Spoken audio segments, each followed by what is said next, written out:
오늘 시장에서 많은 관심을 받았던 30개의 종목 어떤 게 있을까요? 이 화제의 종목들 중에서 내일장 흐름까지 주목해야 할 3가지 종목 찾아보겠습니다. 베스트 30 시간입니다.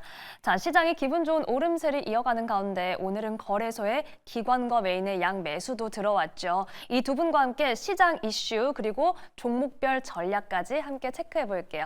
위인베스트 김진만 대표, 오로라 투자자문 유창희 본부장과 함께합니다. 두 분 안녕하세요.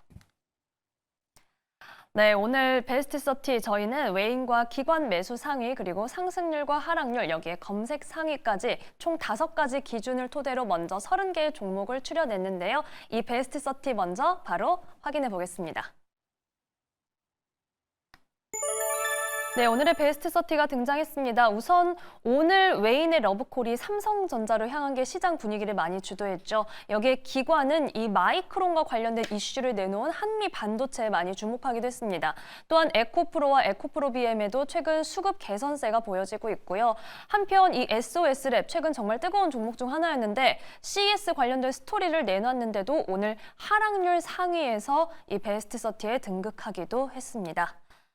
자, 이렇게 우선 오늘 종목별 특징을 잠시 살펴봤고 저희가 뜨거운 3가지 종목 만나보기 전에 이 이슈 체크부터 해보겠습니다.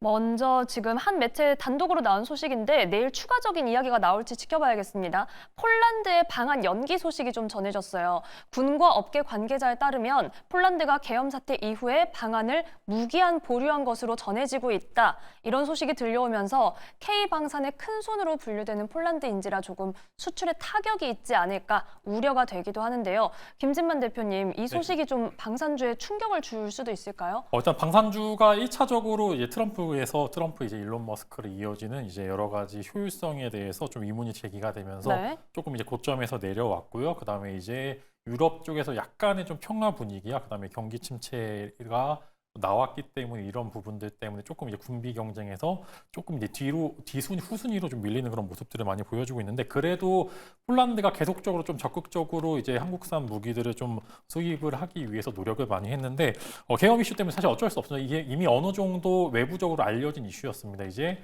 방한하기로 한 여러 가지 이제 타 국가의 이제 국정 이제 하시는 분들께서 조금 이제 방안이 뒤로 미뤘다라고 이게 얘기가 됐는데 일단은 이제 방산 쪽은 아무래도 이제 국가와 국가 간의 신뢰를 바탕으로 그다음에 이어서 수출 계약과 여러 가지 절차들이 굉장히 많습니다. 기업과 기업이라면은 이런 부분들이 사실 좀 덜한데 지금 이제 방산 같은 경우에는 국가 대 국가로 먼저 우선적으로 이제 여러 가지 해결해야 할 부분들이 많아서 아마 이런 부분들 때문에 내일 충격이 좀 있을 것으로 생각이 됩니다.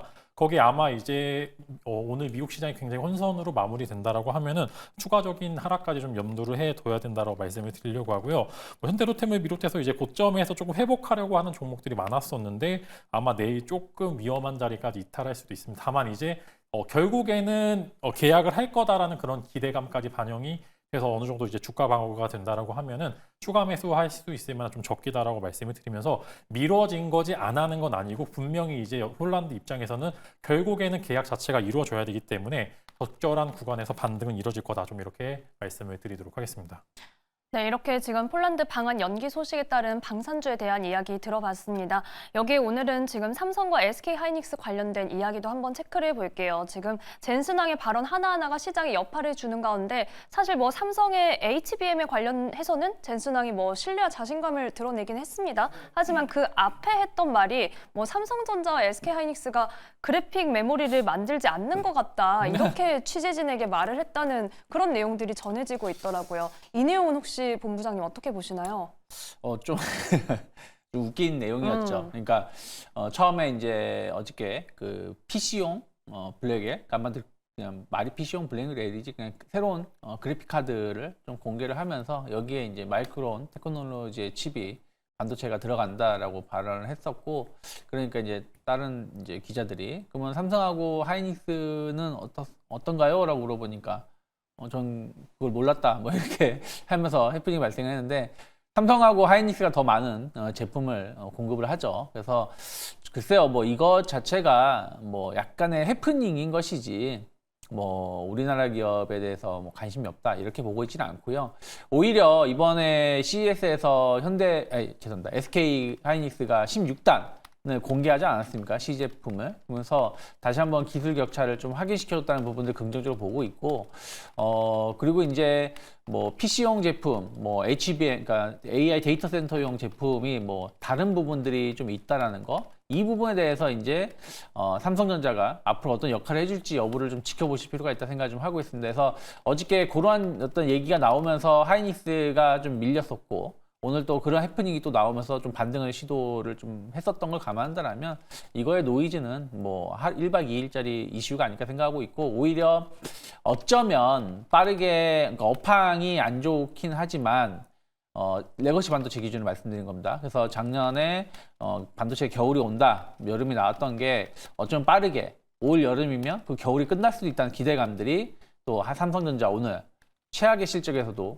주가가 한 3% 이상 상승을 보여준 것을 감안한다면 조금 악재는 이미 좀 주가에 선 반영됐고, 업황 개선에 대한 어떤 기대감, 또 AI 데이터 센터의 투자 확대가 AI 반도체에 대해서의 성장세가 꺾이지 않았다는 부분들의 어떤 자신감이 관련된 기업들의 주가를 뭐 조금 더 상승으로 이끌 수 있지 않을까 생각하고 있습니다. 네, 이렇게 지금 젠슨왕의 발언에 대한 이야기 그리고 삼성전자에 대한 이야기까지도 함께 체크를 해봤습니다. 자, 그럼 이제 두 분이 선정해주신 세 가지 종목 만나볼 순서인데요. 먼저 김진만 대표님, 오늘 첫 번째 종목 어떤 거 살펴볼까요? 네, 에코프로비엠 먼저 말씀을 드리겠습니다. 네. 오늘 이제 외국인과 기관 매수가 좀 적절하게 이루어지면서 기술적 반등이 좀 성공을 했는데, 이제 아마 대부분 갖고 계신 분들 혹은 2차 전지 관련주 가지고 보유하고 계신 분들께서 와, 이제 진짜 반등이 나오는 건가라고 조금 생각하시는 분들이 많은데, 일단 우선적으로 에코프로비엠 같은 경우에는 업황 자체는 조금 아직은 위문부호가 붙는 부분들이 많습니다. 이제 계속적으로 영업 적자를 낼 수 있는 부분들이 많고 25년도에도 그리 녹록지만은 않은 실적 부분들을 보여줄 겁니다. 그래서 에코프로비엠이 여태까지 보였던 부분은 바닥을 잡는 여러 가지 과정이 24년도였는데 결국에는 바닥을 잘 잡지 못하고 그냥 꾸쭉 흘렀습니다. 중간중간에 기술적 반등을 가미를 하면서 오히려 개인 투자자들이 애매한 구간에서 물타기를 하면서 손실률이 좀 많이 커지고 있고요.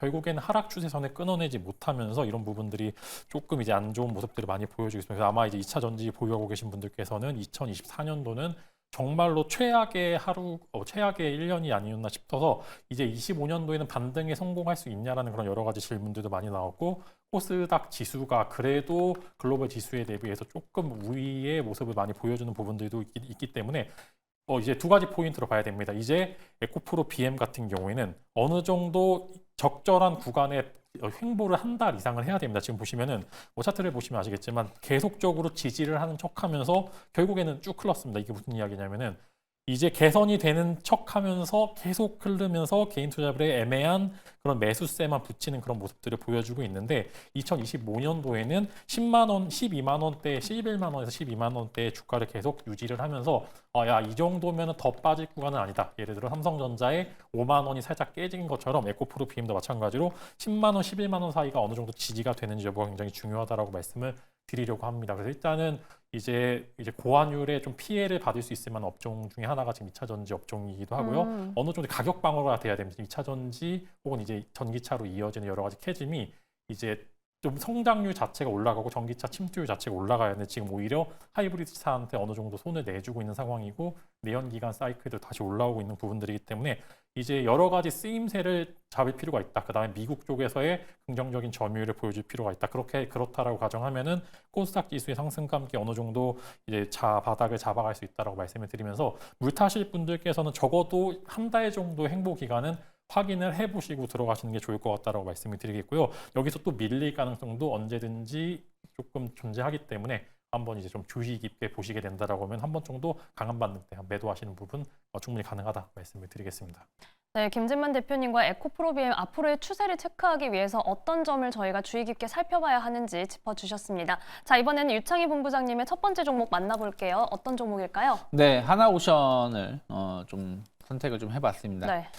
오늘 하나 엔진도 엄청난 상승을 보여줬었죠. 아침에는 20% 정도의 상승을 보여주고 좀 윗꼬리가 나오긴 했습니다만은 좋은 주가 상승 보여줬고, 하나오션도 어저께 엄청난 상승을 보여주고 오늘도 한 4% 정도 상승이면 상당히 큰 상승이 나오고 있다라고 보고 있습니다. 그럼 조선주 중에서 하나오션이 왜 이렇게 강한 모습을 보여줄 수 있느냐? 결국엔 이 조선 업황 사이클, 상승 사이클이 오랫동안 유지될 수 있다는 것이죠. 그러니까 정말 과거와 달라졌다는 부분들이 작년에 확인이 되었고 또 성과 수주를 할 때 제대로 제값을 받고 수주를 하는 부분들이 이제 실적에 반영되고 있다는 것이죠.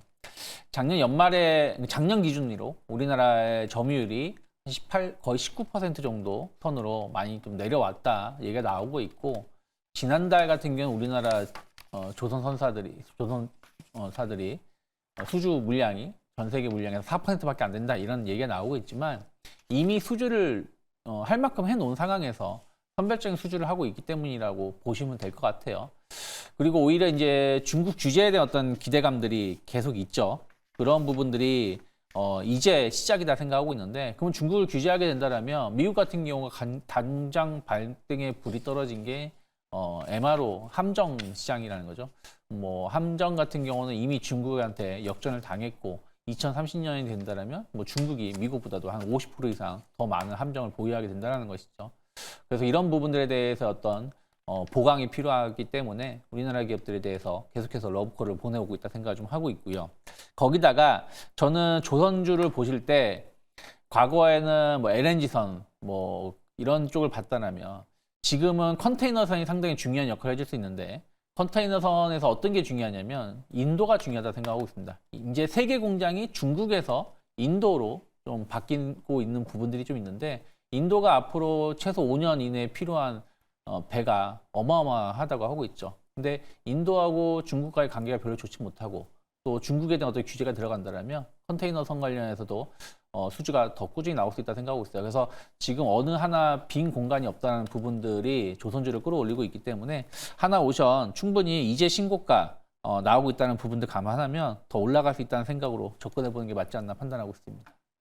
네, 유창희 본부장님 첫 번째 종목으로 하나오션 살펴봤습니다. 여전히 상방에 대한 기대감 열려있다라고 말씀해 주셨네요. 자, 저희 대응 전략 딱 한마디로 정리해 보겠습니다. 김진만 대표님의 저희 에코프로비엠 한마디 들어볼게요. 진짜 반등은 아직은 기다려보자 말씀을 좀 드리겠습니다. 아직은 좀 돌다리 두들겨 보일 필요가 좀 있는 부분들이 많기 때문에 아직은 아니다라고 먼저 말씀을 드리겠습니다. 네, 에코프로비엠 아직은 기다려보자라고 짚어주셨습니다. 유 본부장님 한화오션 한마디 부탁드립니다. 네, 새로운 그 수주가 이끌고 또 MRO가 밀어준다 생각하고 있습니다. 네, 수주와 MRO 역시나 한화오션의 키워드입니다. 자, 빠르게 두 번째 종목 살펴볼게요. 김 대표님의 두 번째 종목은 뭘까요? 네, SOS랩 말씀을 드리겠습니다. 오늘 하락률이 좀 높았던 기업 중에서 하나 뽑아봤고요. 일단은 뭐 당연한 이야기지만 자율주행 쪽으로 시세가 굉장히 많이 분출된 기업 중에 하나인데 오늘도 뭐 긍정적인 기사는 좀 있었습니다. 이제 SOS랩이 CES 2025에서 엔비디아 플랫폼 기반 협력 이제 라이다를 좀 선보였다. 이제 이런 기사도 나오고 있는데 일단 전반적으로 이제 좀 날이 안 좋았습니다. 어제죠? 어제 미국 시장에서 테슬라와 엔비디아가 동반 급락을 하면서 조금 이제 오늘도 사실 어느 정도 국내 장에 영향을 미칠 것으로 예상이 되는데 그리고 잘 버텼음에도 불구하고 결국에 많이 관련된 종목으로 많이 올랐던 SO랩 같은 경우에는 결국에는 오일선을 이탈하는 모습들을 많이 보여주고 뭐 거래량이 많지는 않았습니다만 그래도 이제 좀 유의미한 하락률을 보여주면서 일단은 단기적으로 하락 구간에 진입했다라고 좀 말씀을 드리려고 합니다. 일단은 직전 고점에서 매물이 좀 많이 출회가 됐습니다. 이제 상장 시 최고가가 이제 21,000원이고요. 그다음에 상장 시 종가가 15,000원, 14,800원 정도인데 딱 요때 고점을 결국에는 못 넘고서 오일선을 이탈을 했습니다. 근데 여기서 중요한 이야기를 말씀을 드릴 건데 일단 사모펀드 쪽에서 좀 매물이 많이 나오고 있습니다. 이게 무슨 이야기는 아마 어느 정도 오버행 이슈가 있었다라고 좀 생각이 좀 되고 있는데 상장한 지 딱 6개월 정도 되었기 때문에 어느 정도 오버행 이슈가 있을 수도 있겠구나 계속 준비를 해야 되고요. 실제로 이제 SOS랩 관련해 좀 높게 잡으신 분들께서는 이런 이제 사모펀드 물량이나 기타 법인 물량이 어느 정도 남았는지 좀 체크하실 필요도 있다라고 좀 생각이 됩니다. 그래서 결국에는 이거 끝났나요라는 이제 그런 질문에 이거 아마 분명히 적정 구간에서 돌림목을 보여줄 거다라고 좀 생각이 되는 게 이제 FSD 테슬라도 결국에는 이제 전기차 판매량으로 오른 게 아니라 FSD 관련 혹은 자율주행 관련 이슈 때문에 오른 거기 때문에 결국에는 돌아서 다시 올 이슈지만 고점에서 잡으신 분들께서는 조금 뼈아픈 평균 단가를 계속적으로 유지할 가능성이 크다라고 좀 말씀을 드리려고 하고요. 일단 일봉이 아니라 주봉으로 봤었을 때는 8,000원 후반대까지는 이제 가능 어느 정도 하방을 열어두실 필요가 있다라고 조금 생각이 됩니다. 그래서 물을 타시려면은 저는 이제 8,500원에서 9,000원 정도에서 지지를 받았을 때 그때 한번 매수 혹은 추가 매수를 해보시는 게 좋을 것 같아요. 지금 당장은 떨어지는 칼날을 굳이 잡을 필요는 없다. 좀 이렇게 말씀을 드리면서 결국에는 돌아서 올라갈 것으로 전망은 되지만 아마 이번에 횡보 기간이 고점을 잡으신 분들께서 꽤나 어려우신 시간일 수도 있다. 좀 그렇게 말씀을 드리도록 하겠습니다. 네, 김진만 대표님과 역시 SOS랩 오늘 좀 점검을 해봤습니다. 지금 잡는 것보다는 저희가 나중에 물타기를 할 때에는 그 저점의 지지 여부를 잘 체크해야겠다. 또 앞으로 확인해야 할 이슈들도 말씀해 주셨습니다. 자, 이번에는 유창희 본부장님의 두 번째 종목 만나볼게요. 어떤 종목일까요? 네, 저는 기아 가지고 나왔습니다. 제가 기아 몇 번 계속 말씀을 드려왔었는데, 저는 이제 올해 자동차 기업들에 대해서 현대, 기아 좀 관심을 좀 가져볼 수 있는 부분들이 많이 있다 생각을 좀 하고 있어요. 일단은 뭐 신차 효과라는 것이죠. 그래서 현대, 기아 꾸준하게 신차 나오고 있고 이 부분이 판매량을 계속해서 일정 수준 이상을 유지시켜주는 하나의 하나의 내용 유지시켜줄 수 있는 하나의 요인이 될 수 있다 생각하고 있고 또 미국이 이제 이번에 전기차 보조금에 현대, 기아 차도 이제 정식적으로 포함이 되었죠. 그 동안에는 이제 리스 차량, 상업용 차량에만 적용을 받았던 부분들이 정식적으로 이제 보조금을 받게 됐다 생각을 좀 하고 있고요. 특히 기아 같은 경우는 SUV라든지 하이브리드 차량의 판매가 상당히 많습니다. 이쪽에 대한 수익성이 상당히 높기 때문에 영업이익률이 전 세계에서 제일 높은 기업이라고 보시면 될 것 같아요. 작년 3분기 기준으로 13.5%인가 영업이익률을 보여줬고 특히 이제 4분기 같은 경우는 환율 효과 때문에 제가 보기에는 14% 이상 그 영업이익률을 보여줄 수 있지 않을까 생각을 좀 하고 있습니다. 그래서 그런 것들 감안하면 지금 주가는 상당히 좀 저평가되어 있다 생각을 좀 하고 있고요. 그리고 뭐 주주 환원 정책이라든지 또 지금 증시가 대장 주는 반도체가 맞는 것 같아요. 하지만 또 그 안에서 순환매가 계속해서 돌고 있는 부분들이 있어서 충분히 기아 같은 경우도 제가 봤을 때는 한 11만 원 언저리까지 추가적인 상승 가능성은 충분히 나올 수 있는 구간이 아닐까 판단하고 있습니다.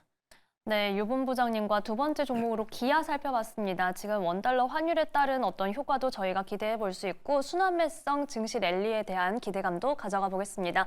역시 한마디로 정리해 볼게요. 먼저 유 본부장님 기아 한마디 부탁드립니다. 기아차는 계속 잘 달린다 말씀드리고 싶습니다. 네, 계속해서 잘 달리길 기대해 볼게요. 이번엔 김진만 대표님 SOS랩 한마디 부탁드립니다. 네, 어떻게 되면 또 자동차 같은 이제 비슷한 라인인데 네. 일단은 SOS랩도 결국에는 다시 갈 거다라고 좀 생각이 됩니다. 그래서 적정한 구간의 추가 매수를 잘 한번 노려보시는 그런 전략을 써보시는 게 좋을 것 같고 신규도 그때 당시에서 제가 말씀드린 라인 때 한번 노려보시면 또 좋을 것 같습니다. 네, 잘 달리겠지만 타이밍은 잘 지켜보자라고 정리해 보겠습니다. 자, 빠르게 마지막 종목 만나볼게요. 김 대표님의 마지막 종목은 뭘까요? 삼성전자 가져와 봤습니다. 네. 다들 궁금해하실 게 많아서 삼성전자 갖고 와봤는데 일단 뭐 오늘 실적이 굉장히 안 좋게 나왔죠. 근데 오히려 애매하게 좋게 나오는 것보다 폭삭 주저앉아가지고 이거 이상은 빠질 일 없겠구나라는 이제 컨센서스를 보여주었기 때문에 이제 저는 오히려 오늘 딛고 올라갔다라고 생각이 되고요. 애매하게 막 6조, 7조 나와서 이러면은 살아날 수도 있지 않을까라는 이제 헛된 기대감보다는 아예 컨센서스, 증권사의 컨센서스를 낮출 수 있을 만한 강한 너무나 안 좋은 실적이 나왔기 때문에 오히려 반등에 성공했다라고 말씀을 드리겠고요. 일단 24년도, 25년도 적어도 25년도 실적까지는 아마 컨센이 그렇게 많이 높아지지 않았기 때문에 이 컨센만 충족을 하게 되면은 그래도 현재 주가를 충분히 유지할 수 있다라고 좀 말씀을 드리려고 하고요. 에코프로비엠이 아마 삼성전자 이런 모습을 어느 정도 따라하게 된다라고 비슷하게 모양이 좀 만들어질 것으로 생각이 됩니다. 그래서 이제 아까 이제 그래픽 카드 관련된 이야기가 나왔는데 삼성전자가 사실 GDDR 이제 메모리 부분에서는 세계 1위이기 때문에 삼성전자를 배제하고 할 수가 없는 부분이고 아마 그래픽 카드 쪽 조금 관심 가져보시는 분들께서 이게 마이크론만 들어갈 수가 없는 구조라는 걸 아마 알고 계셨을 겁니다. 충분히 세 업체에서 어느 정도 파일을 나눠 가지는 그런 형태이기 때문에 그런 부분은 당연히 삼성전자의 기술력을 좀 보여줘야 된다라고 말씀을 드리겠고요. 중요한 거는 HBM 매출입니다. 오히려 어제 젠슨항 CEO가 삼성전자의 이제 HBM3E는 거의 불확실하다라고 이야기를 한 게 오히려 악재를 아예 끝내고 HBM4에 대한 기대감을 가져올 수 있을 만한 그런 부분들이 있기 때문에 애매하게 HBM3E에 대한 매출을 안 잡아도 되는 그런 부분들이 있기 때문에 저는 이제 HBM4에서는 그래도 삼성전자 경쟁력을 보여준다라고 하면은 지금 주가보다는 조금 더 올라갈 수 있다라고 말씀을 드리려고 하고요. 이제 브로드컴에서 시작된 에이직에서 HBM 시장이 조금 더 과열된다라고 하면은 25년도에 이전에 24년도 때 삼성전자가 올라갔던 것처럼 HBM 관련된 매출이 반영이 되면서 조금 더 올라갈 수 있다라고 생각합니다. 다만 이제 SK하이닉스는 매번 기술력을 보여주면서 이제 엔비디아에 납품을 하고 있고 삼성전자는 납품을 하지 못하고 있기 때문에 초도 납품이 굉장히 중요한 포인트가 아마 그때 초도 물량이 들어간다라고 가정을 하면 그날 당일 주가는 5% 이상 올라갈 것으로 생각이 됩니다. 그래서 아마 큰 상승은 어렵겠지만 지금 이제 55,000원에서 6만 원대 횡보를 추가적으로 하게 된다고 하면은 1분기 실적에 나올 때쯤에서 한 번 정도 6만 전자를 다시 한번 6만 5천 원, 7만 원까지 한번 기대를 해보셔도 될 것 같다. 좀 이렇게 말씀을 드리도록 하겠습니다. 네, 오늘 시장에서는 악재 해소로 받아들였던 삼성전자에 대해서 김진만 대표님께서 점검해 주셨습니다. 자, 유창희 본부장님의 마지막 종목도 만나볼게요. 어떤 종목일까요? 네, 오늘 뭐 진짜 히어로는 삼성전자 맞고요. 그다음에 이제 한미반도체도 엄청난 히어로의 역할을 해줬다 생각 좀 하고 있어요. 네. 막판에 상승이 엄청나면서 14% 상승 마감했는데 결국엔 AI 반도체 시장의 성장은 쉽게 끝나지 않는다는 어떤 기대감, 확신이 한미 반도체 주가를 이끌고 있지 않나 생각 좀 하고 있습니다. 특히 TC-본더 관련해서 독점적 지위가 깨질 것 같은 느낌이었는데 그게 아니라는 인식들이 최근에 나왔고 거기다가 이제 마이크론이라든지 하이닉스 아마 삼성전자마저도 한미 반도체 장비를 쓸 수밖에 없지 않을까 생각 좀 하고 있어요. 그런 것들 감안한다라면 이번에 마이크론이 싱가포르에 투자를 한다고 했었던 부분들도 좋은 이슈가 되면서 주가의 상승을 좀 이끌었다 생각 좀 하고 있어요. 단기적으로 많이 오른 것 같은 느낌은 좀 있습니다. 그런데 제가 봤을 때는 그동안 한미 반도체가 너무 조금 이런저런 이유로 많이 하락했었던 것을 감안하면 저점 대비 많이 오른 것이지 충분히 추가적인 상승 가능성이 열려있다 생각하고 있기 때문에 저는 하이닉스의 주가가 꺾이지 않는다면 충분히 한미 반도체 동반해서 점진적인 상승세 좀 더 유지될 수 있다 생각하고 있습니다. 네, 유창희 본부장님께서 오늘 한미 반도체도 히어로였다라고 말씀하시면서 세 번째 종목으로 분석해 주셨네요. 특히 SK 하이닉스와 함께 계속해서 추가적인 상승 가능하다라고 말씀해 주셨습니다. 역시 마지막 종목도 저희가 대응 전략 정리해 보겠습니다. 김진만 대표님, 삼성전자 전략 부탁드립니다. 네, 그때 살 걸 하신 분들도 좀 있으셨을 겁니다. 근데 네. 다만 이제 또 무조건 오르는 건 아니고 여기서 좀 적정 구간에 횡보 구간에 좀 가질 겁니다. 그래서 그때 한번 노려보면서 삼성전자의 봄을 한번 여러분들이 즐겨보시면 좋을 것 같습니다. 네, 아직은 이 횡보세가 좀 이어질 수 있을 텐데 그때 계속해서 지켜보면서 봄을 기다려보자라고 말씀해 주셨습니다. 유창희 본부장님, 한미 반도체도 대응 전략 정리 부탁드립니다. 네, 독점적 지위를 유지하고 있는 몇 안 되는 기업이라 말씀드리고 싶습니다. 네, 독점적 지위에 대한 포인트를 강조해 주셨습니다. 자, 오늘 베스트 30 두 분 말씀은 여기까지 듣겠습니다. 지금까지 위인베스트 김진만 대표, 오로라 투자자문 유창희 본부장과 함께했습니다. 고맙습니다.